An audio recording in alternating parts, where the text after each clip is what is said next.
तो last episode में हमने देखा था कि एलेक्स अपने पेरेंट्स से मिल लिया था, जिसके बाद कॉल एलेक्स के पेरेंट्स को सेफ रखने के लिए छोटी दुनिया में भेज देता है। जिसके बाद एलेक्स, कॉल और बोलने वाला पत्थर माउंट ब्लाउ के ट्रेजर हॉल में जाते हैं, जहां एलेक्स को एक प्रीमोडियल ट्रेजर का हिस्सा मिलता है, जिसे एलेक्स रख लेता है और बाकी दोनों के साथ माउंट ब्लाउ के मेडिकल गार्डन में जाता है। लेकिन वो गार्डन बिल्कुल बंजर था, पर तभी एलेक्स को थोड़ी दूर एक और मेडिकल गार्डन दिख जाता है, जो फॉर्मेशन में बंद था। लेकिन उसी वक्त वहाँ वो क्रिएचर आकर उस मेडिकल गार्डन के सारे स्पिरिट प्लांट्स एब्जॉर्ब कर लेता है। अब आगे तो एपिसोड 80 की शुरुआत में कॉल एलेक्स से कहता है कि क्या तुम्हें याद है जो मेडिकल गार्डन हमने थोड़ी देर पहले देखा था, वो पूरा बंजर था। ये सुनकर एलेक्स हाँ करता है। तो कॉल एलेक्स से बोलता है कि मुझे लगता है कि उस मेडिकल गार्डन के स्पिरिट प्लांट्स उस क्रिएचर ने ही लिए होंगे और उन स्पिरिट प्लांट्स के ऑरा को एब्जॉर्ब करके ही वो गोलम से बचकर यहाँ आया होगा। उसी वक्त वहाँ गोल्ड कंडेंसेशन सेक्ट का मास्टर, वो गोलम और एक माउंट ब्लाउ का मास्टर आकर उस क्रिएचर को फिर से घेर लेते हैं। इस तरफ हम एलेक्स को देखते हैं, जिसे अपने पास एक गड्ढा दिखता है जो चमक रहा था। तो एलेक्स उस गड्ढे में जाने की सोचता है, पर वो बोलने वाला पत्थर एलेक्स से कहता है कि यहाँ इतनी इंटेंस सिचुएशन है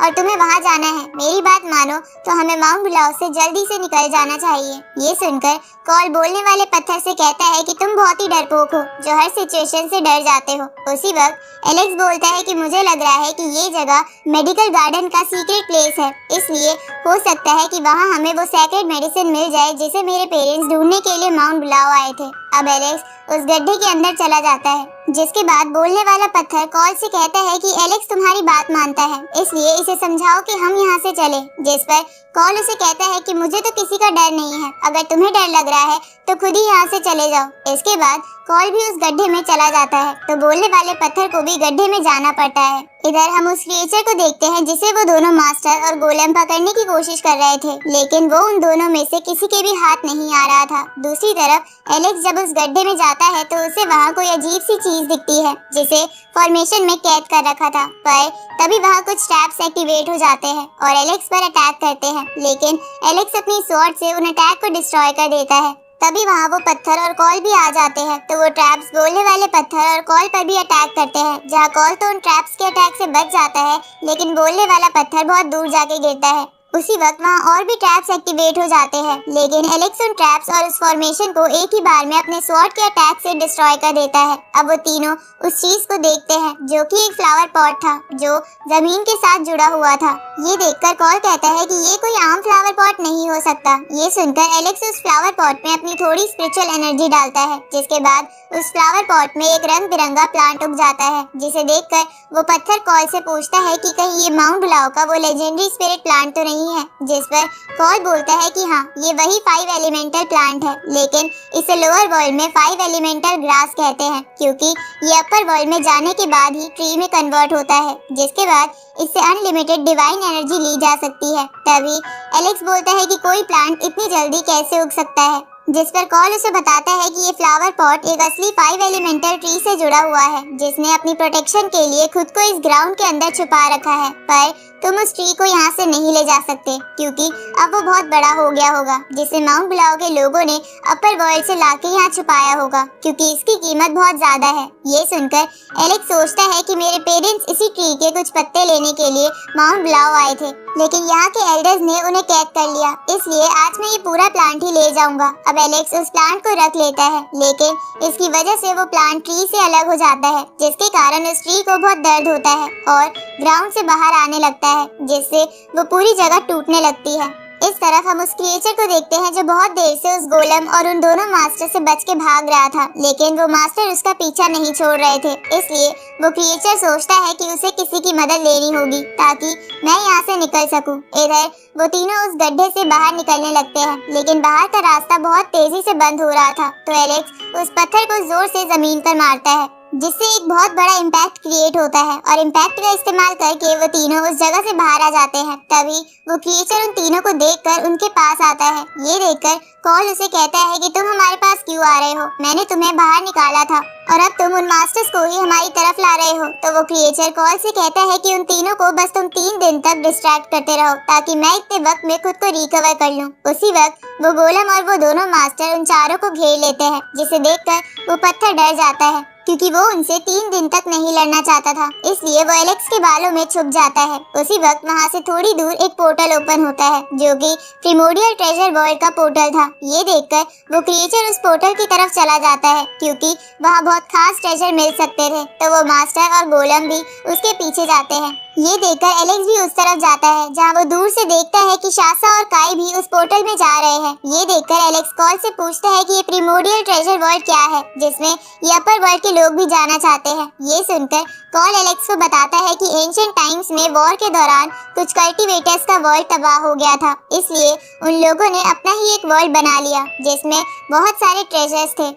इसलिए उस वर्ल्ड को प्रिमोडियल ट्रेजर वर्ल्ड कहते हैं। ये सुनकर एलेक्स कॉल से पूछता है कि क्या वहाँ अच्छे ट्रेजर्स भी होंगे, जिस पर कॉल हाँ करता है। तो एलेक्स कॉल से पूछता है कि फिर दूसरे लोग बाकी ट्रेजर को ढूंढने के बजाय प्रिमोडियल वर्ल्ड से ही ट्रेजर क्यों नहीं ले आते। तो कॉल एलेक्स को बताता है कि प्रिमोडियल वर्ल्ड का पोर्टल अचानक से ओपन होता है और मुझे लग रहा है कि जब हम उस स्पिरिट प्लांट को ले रहे थे तब हमसे कुछ ऐसा हो गया होगा जिससे पोर्टल खुल गया। अब वो सब उस वर्ल्ड के अंदर आ जाते हैं जो वर्ल्ड बहुत ही सुंदर था। इधर वो मास्टर और गोलम उस क्रिएचर का पीछा अभी भी नहीं छोड़ रहे थे। तो वो क्रिएचर एलेक्स और बाकी सबके पास आता है और उनसे कहता है कि ये वर्ल्ड बहुत ही खतरनाक है, इसलिए हम साथ मिलकर काम कर सकते हैं। ये सुनकर कॉल इसके लिए मना कर देता है क्योंकि वो क्रिएचर इंजर्ड था, इसलिए कॉल को ही उन तीनों से लड़ना पड़ता। पर तभी गोल्ड कंडेंसेशन सेक्ट मास्टर उस क्रिएचर पर एक अटैक करता है जो गलती से कॉल को लग जाता है, जिससे कॉल बहुत ही गुस्सा हो जाता है और मास्टर पर एक अटैक करता है, लेकिन वो मास्टर उस अटैक से बच जाता है। इसके बाद वो दोनों मास्टर और वो गोलम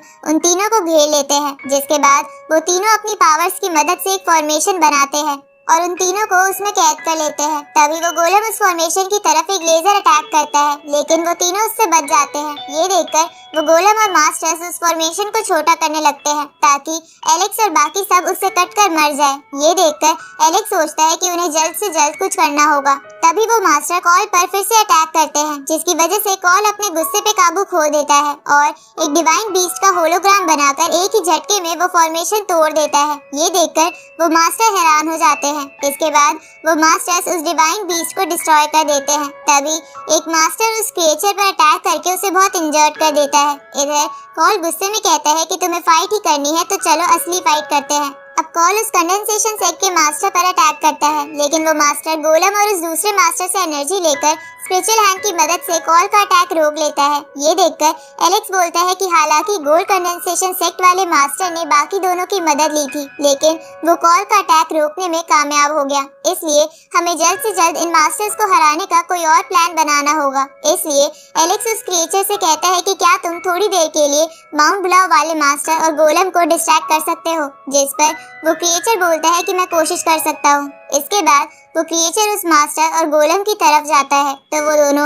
उस क्रिएचर पर अटैक करते हैं, लेकिन वो क्रिएचर उन अटैक से बच के उन दोनों को अपनी स्पिरिचुअल पावर की मदद से बांध देता है। इधर कॉल एलेक्स की फैमिली को अपनी छोटी दुनिया से बाहर निकाल देता है और खुद बड़ा होकर 5 पार्ट्स में डिवाइड होकर उस गोल्ड कंडेंसेशन सेट के मास्टर की तरफ बढ़ता है। तो वो मास्टर कॉल को रोकने की कोशिश करता है, लेकिन कॉल उस मास्टर को निगल जाता है। ये देखकर एलेक्स कहता है कि मुझे नहीं पता था कि कॉल इतना ताकतवर है। तभी वो गोल्ड कंडेंसेशन सेक्ट का मास्टर अपने होलोग्राम की मदद से कॉल से कहता है कि तुम्हारी हिम्मत कैसे हुई ऐसा करने की। अब वो मास्टर कॉल से बाहर आने की कोशिश करता है तो एलेक्स कॉल से बोलता है कि तुमने उसे गुस्सा दिला दिया है, इसलिए अपना ध्यान रखना। तो कॉल एलेक्स से बोलता है कि तुम टेंशन मत लो, मुझे कुछ नहीं होगा। अब कॉल उस मास्टर को बाहर निकालकर उसे एक बैरियर में कैद कर लेता है, लेकिन वो मास्टर अपने स्पिरिट हैंड से उस बैरियर को तोड़ देता है, जिसके बाद वो बहुत सारे स्पिरिट हैंड्स बनाकर कॉल पर अटैक करता है। पर कॉल उस अटैक से बच जाता है और उसे बोलता है कि बुड्ढे इतना सीरियस होकर क्यों लड़ रहा है। दूसरी तरफ वो मास्टर और गोलम उस क्रिएचर के चंगुल से आजाद हो जाते हैं और उसे बहुत इंजर्ड कर देते हैं। अब वो गोलम और माउंट ब्लाउ का मास्टर गोल्ड कंडेंसेशन सेक्ट के मास्टर को अपनी पावर ट्रांसफर कर देते हैं, जिसके बाद वो गोल्ड कंडेंसेशन वाला मास्टर एक बहुत बड़े स्पिरिट हैंड से उस क्रिएचर और कॉल पर अटैक करता है। तो कॉल और एलेक्स मिलकर उस हैंड को डिस्ट्रॉय कर देते हैं, लेकिन एलेक्स को लगता है कि सिचुएशन बहुत ही खतरनाक होती जा रही है। ऊपर से उसे गोल्ड कंडेंसेशन वाले मास्टर के ऑरा में प्रिमोडियल ट्रेजर का पार्ट महसूस हो रहा था, इसलिए उसके पेरेंट्स को खतरा हो सकता है। इसलिए एलेक्स कॉल से कहता है कि मेरे पेरेंट्स को प्रोटेक्ट करो। ये सुनकर कॉल एलेक्स की फैमिली को डिवाइन फ्लैग्स की मदद से कवर कर देता है जो डिफेंस के लिए इस्तेमाल किए जाते थे। उसी वक्त वो मास्टर और गोलम अपना एक और अटैक तैयार करने लगते हैं, पर तभी वहाँ गॉड ल्यू आ जाती है और एलेक्स से कहती है कि अपर वर्ल्ड में चलने का वक्त हो गया है। अब गॉड ल्यू के ये कहते ही ये एपिसोड यहीं खत्म होता है।